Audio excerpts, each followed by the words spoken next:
Friday the 3rd of July. It's quite windy, a bit too far from the south, a bit off to the southwest, but it's meant to get more west later and it's meant to get quite good. I launched at 10:36. Oh!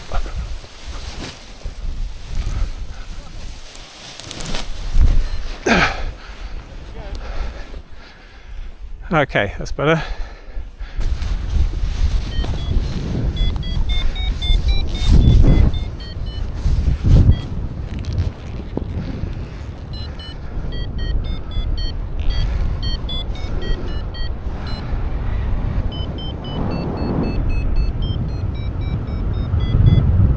There were some good thermals, but they weren't going high enough yet. At one point I got to 848 meters altitude, but I wanted more.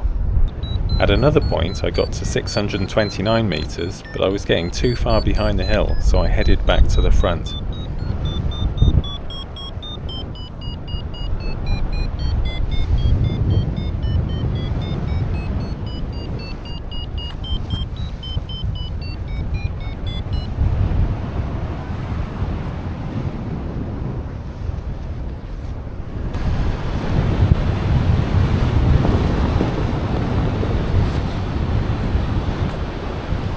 The wind was strong, and on full speed bar I wasn't sure I was going to make it.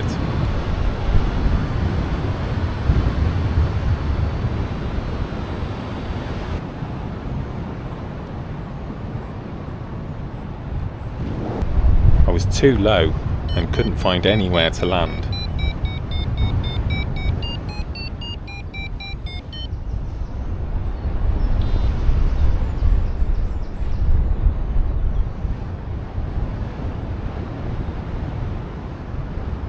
I really thought I might end up in the trees.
Oh. I landed right where I wanted to at 11:16 despite the lift and sink. I turned off my camera, packed away really quickly and walked back up.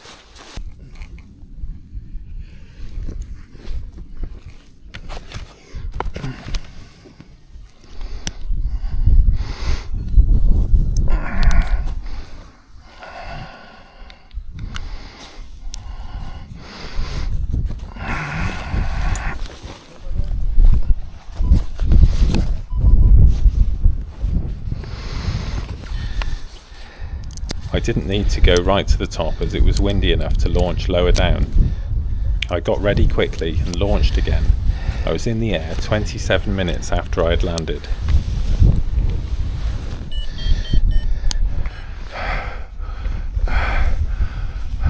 Right, back on takeoff again.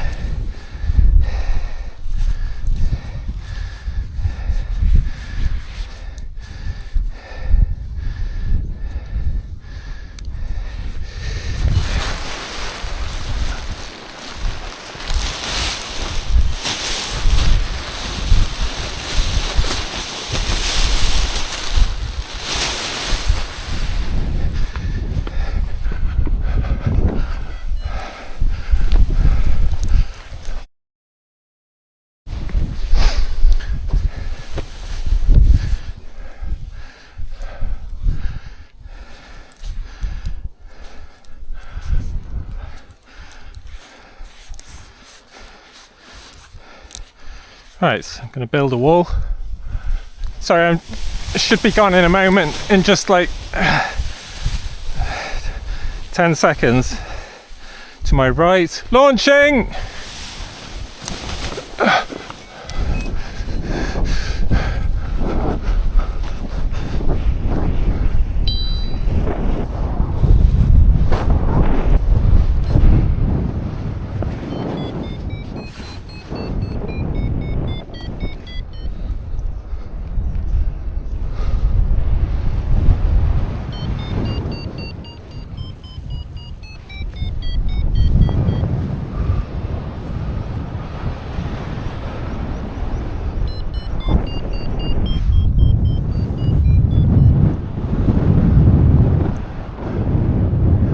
5 minutes later, I was in the thermal I left the hill with.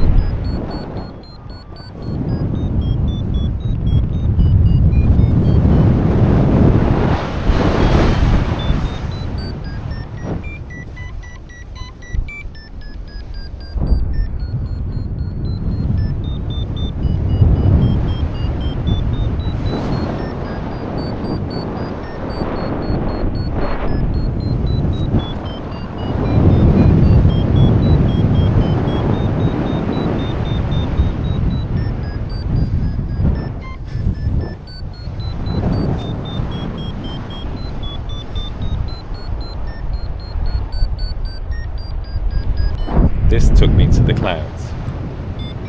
Not even 12 o'clock. And I believe this is me leaving the hill.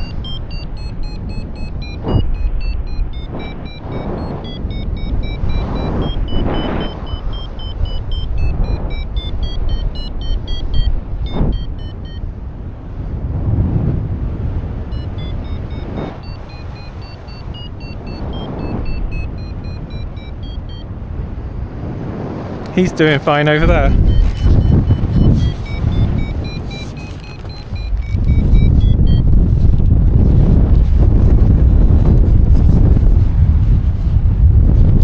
After each thermal, I needed to head to the right. My plan was to avoid the Wellesbourne ATZ to the south. There was a lot of other pilots around, so quite often it was a game of seeing who was climbing and heading for them.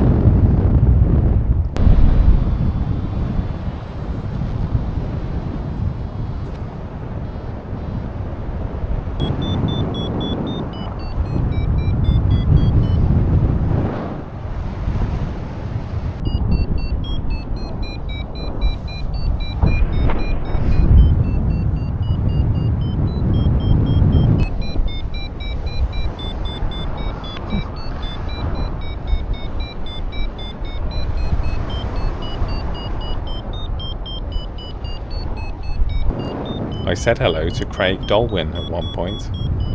Hey Craig! Hey!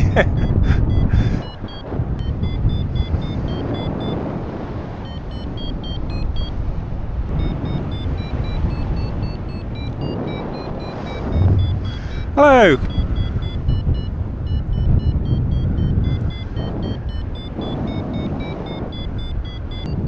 There was one thermal where everyone was turning left, but there was a white paraglider which, as far as I could tell, could only turn right.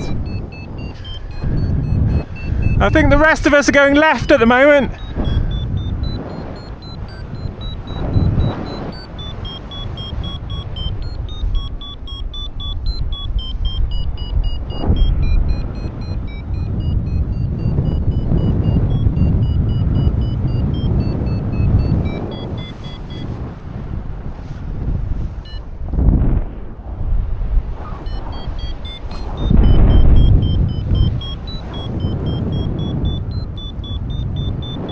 I had failed to avoid the ATZ, so while thermaling up towards it and still fairly low, I had to head off to the south. When I had landed earlier, I should have unplugged the power cable from my helmet power bank to my camera. On the walk up it had completely charged the camera and then turned off, so after an hour and 20 minutes my camera ran out of battery and played the powering down sound. I couldn't think what the problem was at the time, so I didn't get the chance to film my incredibly low save. I was just 70 metres above the ground at 146 metres altitude. At some point I guessed what the problem with the camera was and disconnected the cable and reconnected it. I could then start filming again. I had managed to climb up again, but then failed to find another thermal.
It was quite turbulent as I came into land.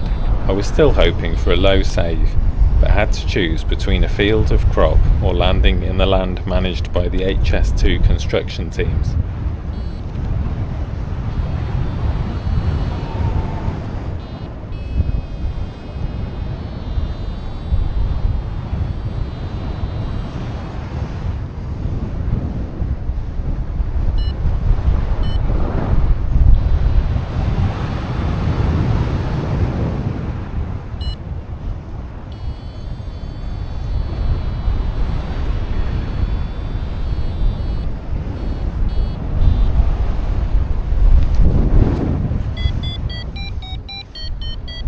I chose HS2.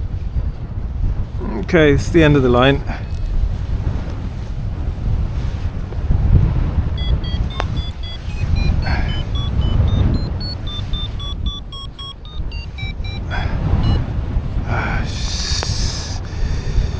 A bit turbulent.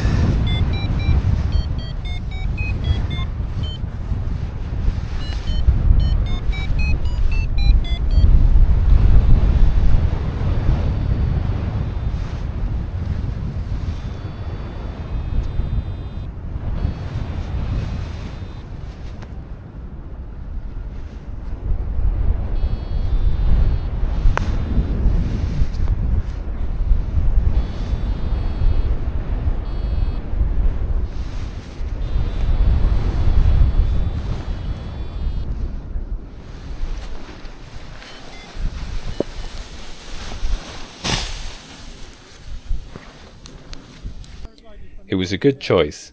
I had 2 guys to chat with while I packed away my wing, then another 2 guys asked me about paragliding, and after getting in touch with their managers, drove me the half an hour to Leamington Spa railway station. I got the train to Birmingham and had enough time to repack my paraglider properly on the platform, and then sat by Neil and Chris back to Malvern. My wife picked me up and we gave Neil a lift back to his car. I had flown 68 kilometres. Joe Dart had flown 260 kilometres from the same hill, with a dozen others not too far behind. I had had a much closer look at HS2 than I have before.